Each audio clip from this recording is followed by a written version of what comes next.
I'm Peanut Tillman, and this is the NFL Players Second Acts Podcast. I got my Uncle Roman Harper with me. What's up, baby? I'm used to that. I'm doing well. I'm really enjoying myself, including being your uncle today. So, first and foremost, let's always thank our viewers, when your listeners, wherever you pick up your podcast, whether it's Apple Podcasts, iHeartRadio, which we have right here behind us. Tell a friend, give us a 5-star rating. Tell a friend to do what, Peanut? Tell a friend. Exactly. Click review, hit that review, click follow, do all the things that I'm telling you to do. Peanut, we're here in Las Vegas. Super Bowl 58. I like that. Radio Row, Mandalay Bay. I mean, Great look energy, at our set. Great atmosphere. We're right here where everybody has to come in. They got to see us. We see them. We've seen so many great friends, former teammates. We got guests for you all lined up that we're going to be rolling out the next few weeks with all the interviews and all the content that we are collecting right now. Was there a person that you were excited to see today?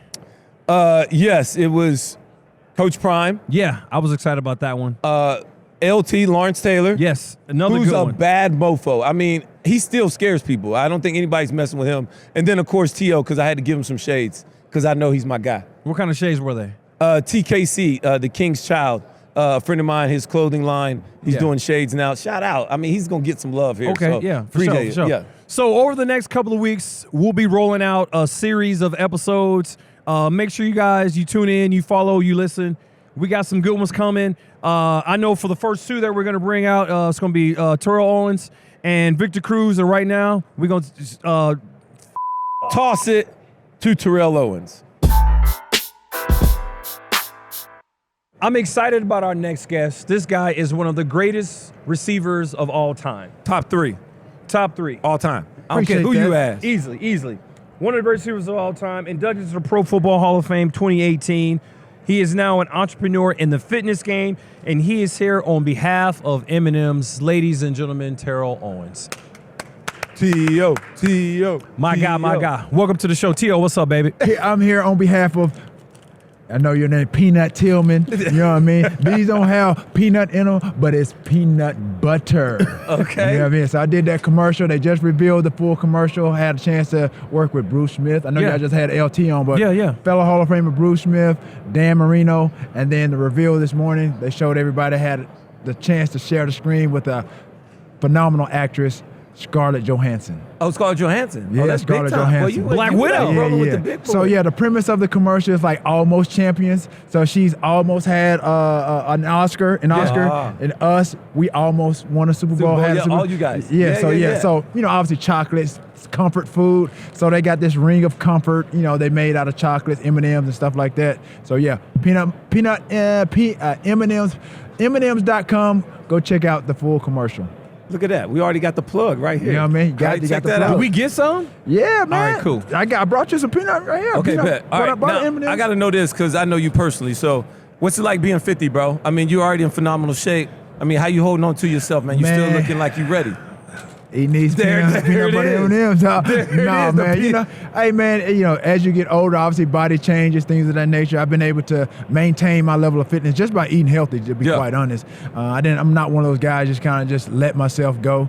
I'm always trying to be active. I got my son is in, just finished college. He's training. Hopefully be on an NFL team next year somewhere. My daughter's playing volleyball, and then my young 9-year-old, she's active. So I just try to stay active, man. You still on the Waffle House every now and then? Oh, anywhere that there's a Waffle House, I'm going. And people that follow my stories, if you see the hashtag and the number, people are like, what is that number?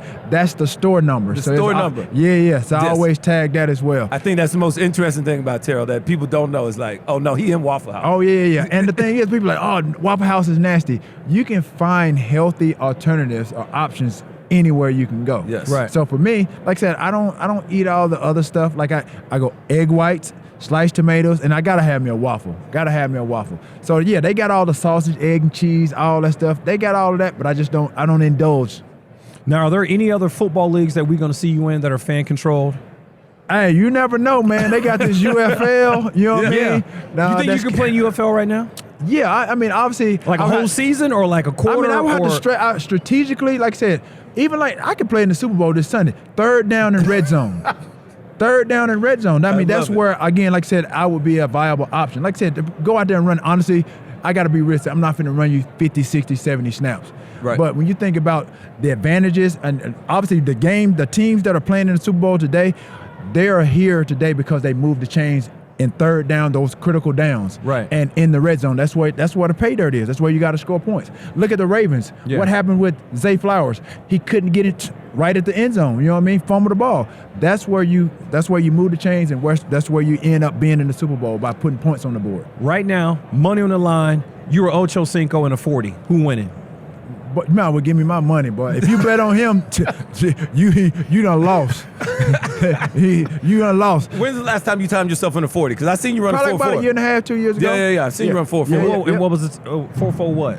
It's like about a 4-4-3, 4-4-5, somewhere in there. All right. My boy's still rolling. What you got right now? Right now, I mean, I'll give you like a couple minutes no to stretch. question. That thing pulled. It ain't no joke though. You gotta stay active though. You No gotta question. stay moving. Pulled No hamstring. doubt. Now, how do you stay busy off the field? I know you're an entrepreneur. You got Yep, yep. Prototype 81. Yeah, Talk that's about my that clothing real line. quick. So it's like I checked out the site. men I liked and women. it. Yeah. So unisex. So it's like for women, it's like hoodies, joggers, crop tops, leggings. I have a few pieces performance wear. Obviously, athletic. Yeah. But again, like I said, I'm trying to get more in the trendy. Like I said, hoodies, things of that nature, streetwear. Yeah. Just comfy. You know what I mean? Just comfort. I would know this. If you could play for any quarterback in today's NFL right now, who would it be and why?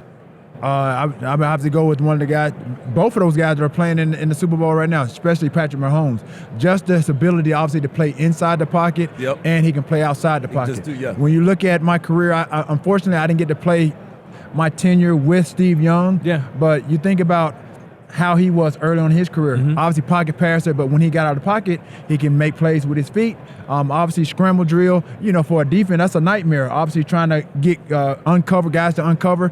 I made literally a living because I understood the scramble drill and understanding the duress that the quarterback is under. Right. When they get out of the pocket, all they looking for is your team color. They looking for the opposite color for you to your team to throw the ball to. So that's what I did. I tried to get in the visibility of the quarterback so they can get me the ball so I can do what I do.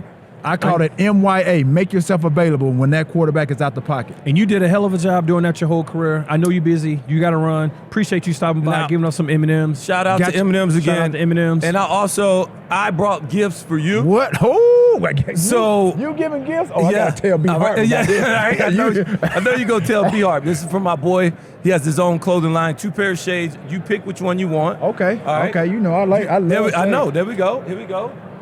It's called the King's Child clothing line. So check them out. I think those are you right there. Oh, these. I think nice. those are you.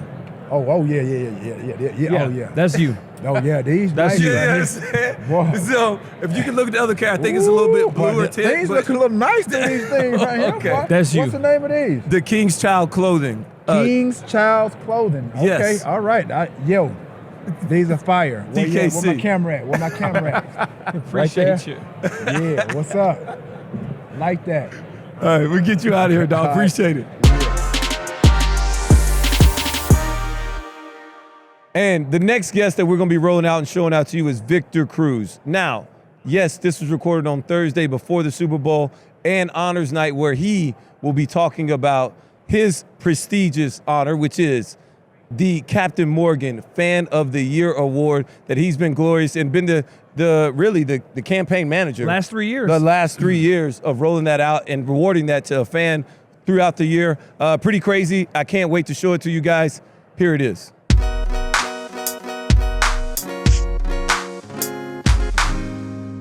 We're here with our next guest. He salsa'd, I made that up. He salsa'd his way into the hearts of Giants fans during his career. Made the Pro Bowl. He's an All-Pro. Since leaving the team, he's been on TV. He's an analyst, model, entrepreneur, and he's here on behalf of Captain Morgan. Ladies and gentlemen, Victor Cruz. Man, that was pretty good. Yeah, man, I'm trying to get back into TV, not like this dude, Yeah, because he butchered sausage. Well, it's a made-up word. Salsa'd. It's a made-up word, so you can say however you want. That's what I was saying. I was like, he salsa'd. You put your own swing. I blame that on Thomas, our producer. But Okay. anyway, man, what's with this joint right here? What is this? So this is the Fan of the Year trophy for this year's Fan of the Year, man. A bunch of nominees from all over the country, I obviously. saw the commercial. It was great. It's incredible, right? What's in the Yeah. commercial? Describe the It's commercial. just highlighting all of the Fans of the year Yes. and just all the things that they go through, the process. The pre-gaming. Like, it's really intense. Like, the is. things that they do. Like, you think we love football growing up? Like, this is a different level. Different level, okay. So we get to honor them tonight at the NFL Honors. They're going to get, this is the actual trophy that they'll receive. And then on Saturday, we'll have all of the Fan of the Year nominees pull up to the Sports Illustrated party and come hang out with us. Drink they're gonna be responsibly. flipping out. They're going to have a blast. They're going to be going crazy. I've done this. This is my 3rd year in a row doing the Fan of the Year experience. And I'm always surprised every year at the level of fandom of these Fans of the Year nominees, bro. Like, they're second to none. All right, tell me this. Have you ever seen like a weird random tattoo from one of these fans? Of course. What? That's the light. That's the least What's of the what we weirdest got to work. tattoo you've seen? Well, the Fan crazy tattoo. one I've seen, And I've where? seen Green Bay Packer helmets like under the armpit. I've seen them on their close to their hearts, like obviously like chest joint. I've seen like I've been to these people's homes where their houses are just Decorated. Decked out. fully decorated, like not even just man cave type stuff, like the whole crib is decorated of their favorite teams, and the lineage goes back to like their dad's dad. Like it's crazy. All right, so what was your, because we always have one, we like to go through this with different guys. Okay. What was your first, like, welcome to the NFL moment? Like, man, okay, this is the league. Okay, that's a good. Because that's a you good crushed question. preseason. Yes, You crushed it. No, but you came out of nowhere. I remember this. Yep, and I think the biggest thing.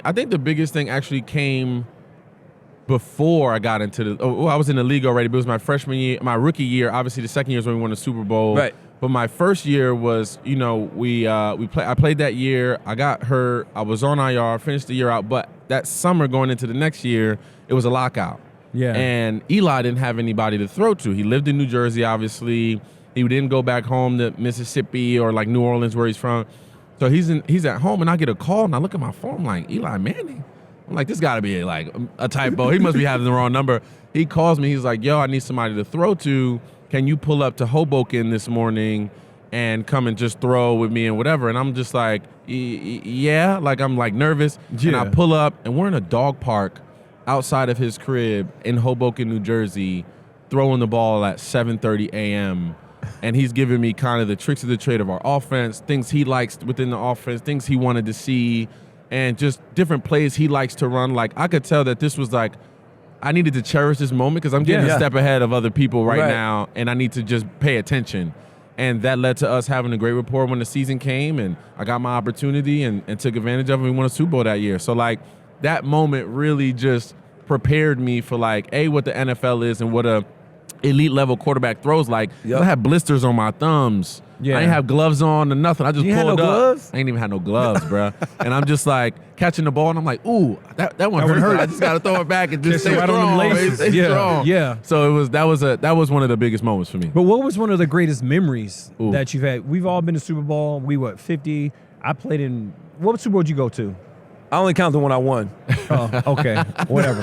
Smart. 40. So 46, Yes, right? yeah. What was the best memory you had in Super Bowl 46? Oh man, I think the best memory, obviously the things leading up to it, right? The stuff with the teammates in the locker rooms and the practices, those are always memories. But I mean, to score a touchdown in that game, and like what people though. do this, it was about, but we called it now. You called we it called now. it, Yeah, and no it was matter. funny because from my vantage linebacker point, was flashing right through. I exactly. saw that. So That I'm was a tough looking, catch. and not only am I looking for the ball, but the linebacker's eyes are right at me, and I'm like, if he looks back, he got an interception. Yeah. But I got to stay focused. So it hit me and bobbled it, and then I called good it. catch. But what people don't know is that like my godfather and high school football coach were like 5 rows up from right where I scored the touchdown. That's dope. So to dance and score, and I look up and pointed at them, and they up clapping, going crazy. Like that was one of the biggest memories, to see 2 guys that watched me grow up. Yeah. And then to be there for one of the biggest moments in my career was pretty cool. All right, what was it? How did you get chosen to be mic'd up for that game? Because I went back and watched the YouTube. Like, you were talking, you were just so excited. Like, Man, you You were can like, tell pure excitement, Well, pure you were joy. just like, first of dude, all, I'm just out here. Just I like, didn't even like a kid know in the headlights. that I was mic'd. I think he might have told me, but I got so many things going through my head, I completely forgot that I was mic'd up. Thank God I didn't say nothing too crazy. But like, that was all very genuine and very, very excited. I mean, I'm a 24-year-old, 25-year-old kid that just fulfilled his dream. Like, you dream about it, like playing on the street with your friends and the red car's the end zone, and you in the Super Bowl, like so like to actually do it in real life was life changing for me. I think one of the most exciting parts when I watched the YouTube video of you during the Super Bowl was when Mario Manningham made that catch down the sidelines. bananas, right? Bananas. Like, and you just went crazy. Yeah, and absolutely. it wasn't even your play. 1 foot, Absolutely. 2 foot. Yep, he caught he in. Yeah, I was pumped. it was good narration that you gave when I watched it too. Because there's moments, and then obviously going into that game, you don't know the football gods is going to be on your side. It's the second time we play in the same team. They got Brady, they got Welker, they got everything they've had over there to be successful over the last years. And you guys just got hot in the playoffs. And we just hit it, right? So I don't know if this is like NFL guys like, all right, it's their turn now. And I'm like, not this one, because this is my first one. Like, don't let them be it now. Let them get the next year or something. So we just don't know. And there's always a play that changes the momentum. That was it. It was the David Tyree helmet catch, right? Yep. It was, Julian Edelman toe catch on Atlanta. There's always one that shifts the joint. So I knew, Mario, if this was a catch, this was going to be the one that shifts the joint. So I'm watching, and they obviously challenged it or whatever. So I'm looking at it, and I'm like, 1, 2, get, like it was just such a real moment, and I knew that play could be the one that changes the momentum. So speaking of moments, 6 years. What was your proudest NFL moment? Ooh, proudest NFL moment. Probably my first catch in the preseason. Like, to have a one-handed catch up the sideline in MetLife Stadium, moms in attendance. Yeah. You were single-digit number 2 when was you number first 3. got. Yeah, I remember this. Because how it is. They give you the. Who is this guy that's crushing it right now? They give you the single-digit numbers when they don't think you're going to make the team. They just like, we ain't got a number for you yet, so take what you had in college and live with it. You know what I mean? So to have a one-handed touchdown up the sideline, kind of trip, regain my balance, going up the sideline against the Jets, at the crib. I lived 20 minutes down the road. Like, all those things culminating was like, okay, this is a moment. And then to proceed to have 2 more touchdowns the rest of that game. Yeah. And then kind of just be like, okay, I belong here. You know what I mean? Like, I could play at this level and really do it at the high level and see where it takes me. Like, that was a moment for me. For sure. I don't think enough people understand is when you have a great preseason game, like, everybody else in the league is put on notice, and then, like, bro, they can't cut you no more. Like, yeah. Yep. Like, he balled out. You 100%. get 3 interceptions in a preseason game. You score 3 touchdowns. You made the team that year. Absolutely. And we're going to find a way. They're going to figure it out. And I remember playing special, they do the special teams thing, trying to find your niche. And I just wasn't a special teams guy. On any of them. On any of them. Me neither. I just wasn't that guy. I tried to do it, but, I got an opportunity. Some guys were hurt, and some guys didn't play that week 3 against Philly. And I got my shot, man, and I ended up, 3 catches, 100 yards, 2 touchdowns. And they was like, oh, okay, we don't need to put you on special teams. You got a niche out here. We need to put you out here so you can use your athleticism and use your kind of, spontaneity while I'm out here playing and creativeness and go out there and perform. All right, let's talk about the transition because, this is the NFL Players Second Acts podcast. So let's talk about this second act that you've been on. You've been a TV analyst. You've done, like you're doing right now, you said you want to be an actor. You said you want to be a TV host before your show got messed up during COVID. But golf.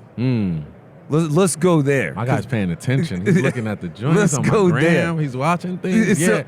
Like, golf has changed. It's such a life sport, right? Yes. And I'm gonna be honest, it's my daughter that really got me open to it because she's been playing since she was 5. She's 12 now. And I went to go, I wasn't going to watch her do the lesson. And I wasn't even into it when she was 5 yet. It wasn't until she was like 7, 8. And I took her to her lesson. And my daughter's very energetic, rambunctious, loves to talk, loud, moving around. And we get to the course, and she's like, Daddy, I want to warm up a little bit before the lesson starts. I'm like, cool. She dropped 3 balls on the putting green, grabbed her putter, was like, quiet, calm down, like hit 3. And I said, this is the sport that gets you to shut up? Oh, I'm doing this with you. Like, we're doing this together. Yeah. And You've never seen her like that. I had never seen her just be locked in like that. And I was like, I want to play this game with you because, I just want to go on this journey with you and see where it lands us. So I started taking lessons, realized very quickly that I need to take a lot more lessons and figure this thing out.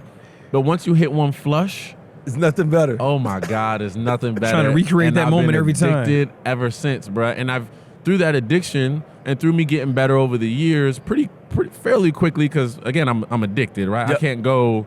How much golf you play a year? I mean, last year, and these are just the games that I logged. On the Grant, I have the app. Yeah. I played 36 rounds of golf last year, and those are the ones that I just put into the app. Right. I played maybe 50-something total, because I'm traveling here. Golf clubs is with me right now in the hotel. I'm never traveling without them. I'm playing against Saquon tomorrow, so, bring your A game. So it's always the competitiveness is still there, but the camaraderie is what I love the most.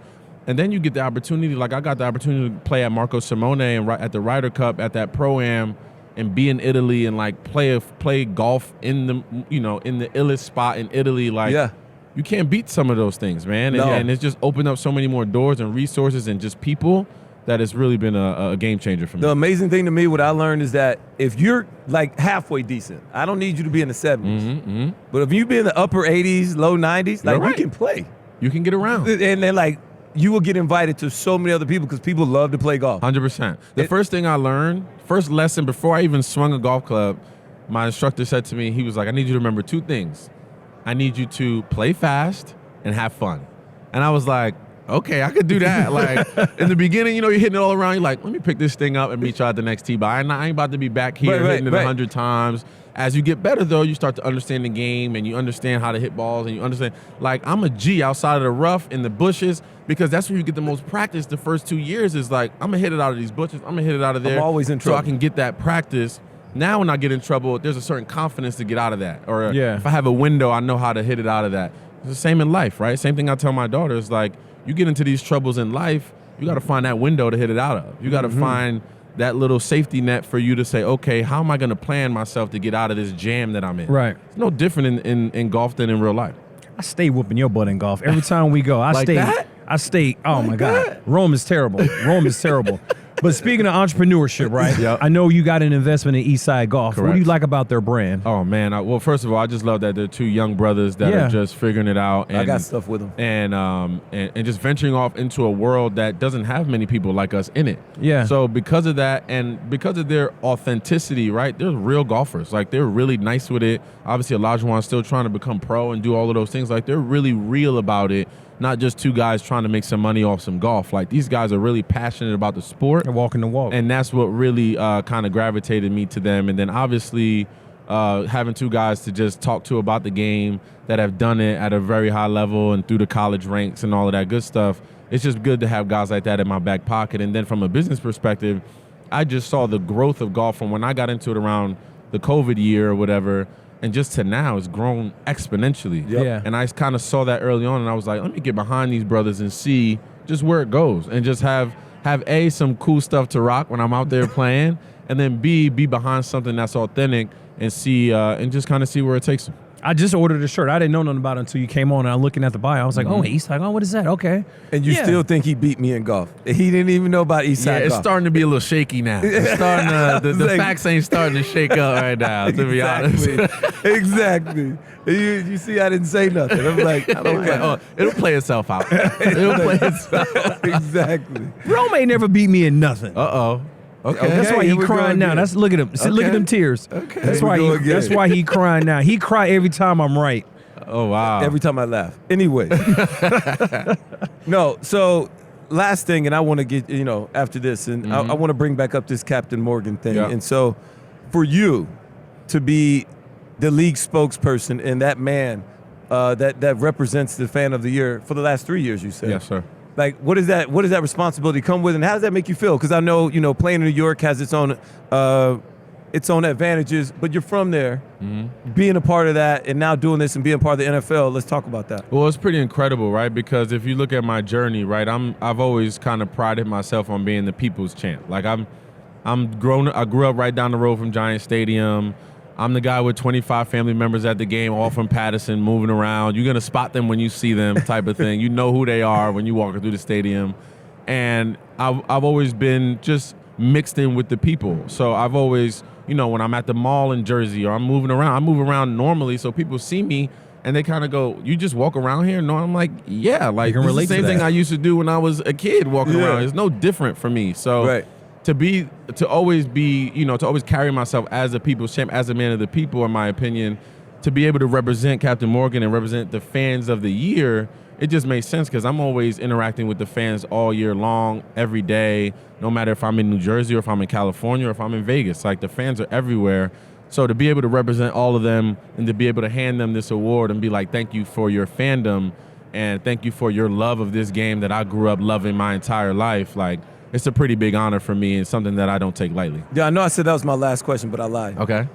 See? What's he next? lied. He always lying. I'm telling you, that's What's what he next does. for Victor Cruz? Because you do a lot of different things, and I know you got a lot of different goals, but I want to know personally, because I see you on TV, but Yeah. what's next for you in your mind? I mean, I think it's so many things. I think it's continuing to navigate all these spaces. I always look at my life in pillars, right? Sports is one pillar. The entrepreneurship is one pillar.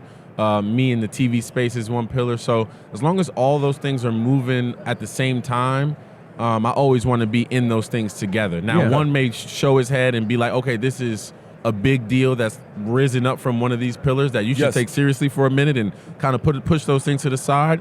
Then when those things come up, I'll do that and approach those things accordingly. But I just want to move all those pillars together. I remember somebody told me a lot of little checks always add up to one big one. So as long as I can continue to do that and continue to provide for my family and my little one at the crib, like, we good to go. That's what's up. All right, man. Appreciate you coming on the podcast, you, Captain Morgan, and I can't wait to see who the fan of the year is. Yeah, man, I'm excited. Thank for you too, man. I've been fans of you guys forever. I'm just happy y'all ain't picking me off. You know, I'm a receiver. Glad these guys have never intercepted me, never had to deal with trying to chase them down from behind after a pick. So thank you.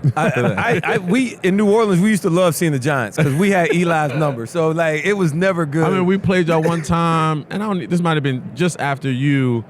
And we was, man, by the time we looked up, the game started, we were amped up, and Drew Brees scored on us like 4 times. I looked up, it was 27-6. I said, man, this is over before it started. And then I looked around at the crowd. I was like, I wonder what the crowd's doing. And I looked at the crowd. Everybody was partying. Like, they wasn't even worried about the game. Women had their back turned with an umbrella like, yeah, we hanging out today. I said, oh, yeah, let's get on up out of here, man. Ain't no point in playing this one out. All right, man. Appreciate it. Thank you. So blessed to have T.O. and Cruz on the show, man. They did an awesome job. Dude, why you just catch me off guard like that? It was like quiet. Okay, anyways. I didn't know I had to look at you. I didn't know I had to look at you. But you looked at me, right? You were like, go. This is live TV, and this is what we do. Oh, my God. And so, look, thank you for always tuning in, all of our viewers, all of our listeners, wherever you pick up your podcast, that was Apple Podcasts, iHeartRadio. Please tell a friend to tell a friend to tell a friend. And you, give us a 5-star rating, click follow, give us a review, and we will see you later. T.O., Cruz, appreciate y'all. Thanks.